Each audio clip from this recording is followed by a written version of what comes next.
بسم اللہ الرحمن الرحیم۔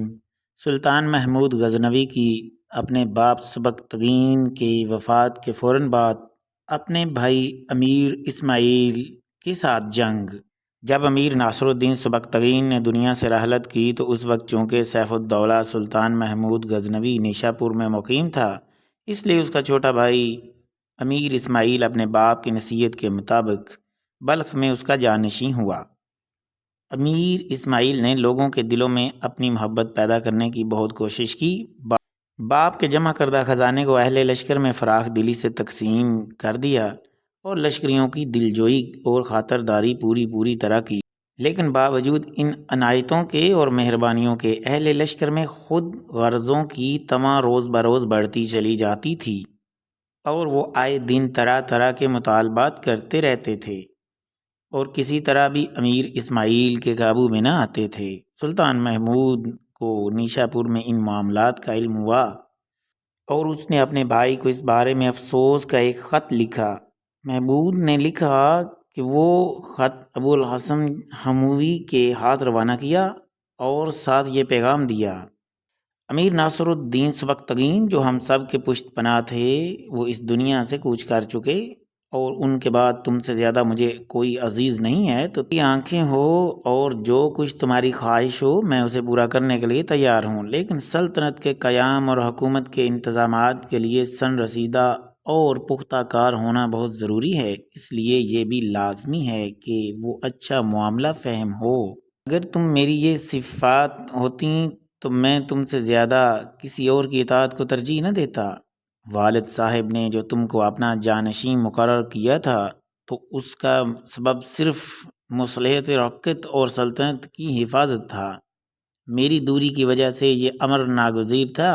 اب وقت کی مصلحت یہ ہے کہ تم اچھائی اور برائی کے فرق کو سمجھو اور اس معاملے پر ٹھنڈے دل سے غور کرو، انصاف کو ہاتھ سے نہ جانے دو اور جو کچھ باپ کا متروکہ ہے اسے شریعت کے مطابق تقسیم کرو۔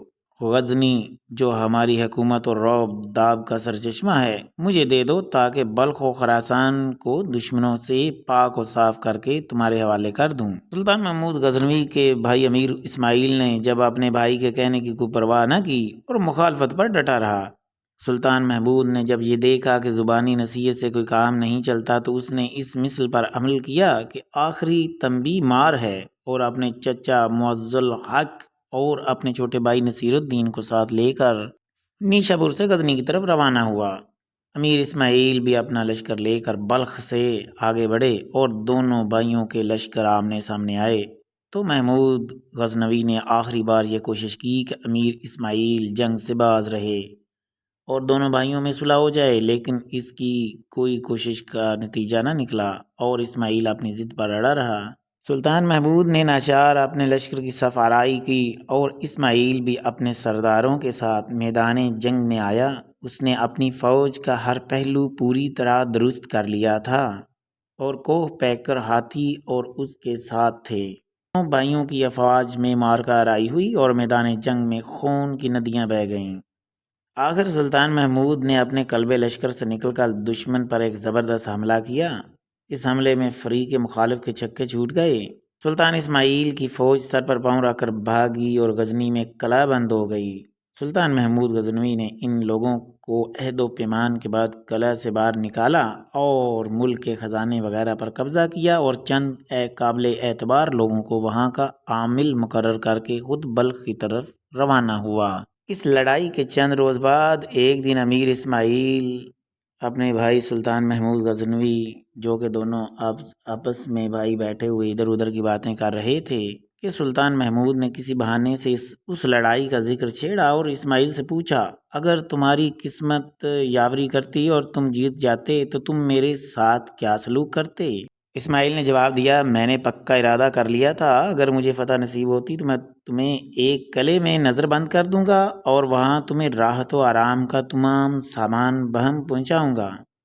سلطان محمود کو جب اپنے بھائی کے دل کی بات معلوم ہو گئی تو اس نے لڑائی کے اس تذکرے کو ختم کیا اور خاموش ہو گیا۔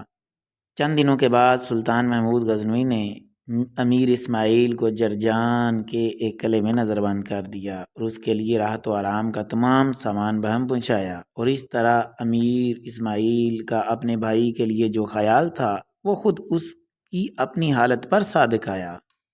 اسی لیے کہتے ہیں جو کسی کے لیے گڑھا کھوتا ہے وہ اس میں خود گرتا ہے۔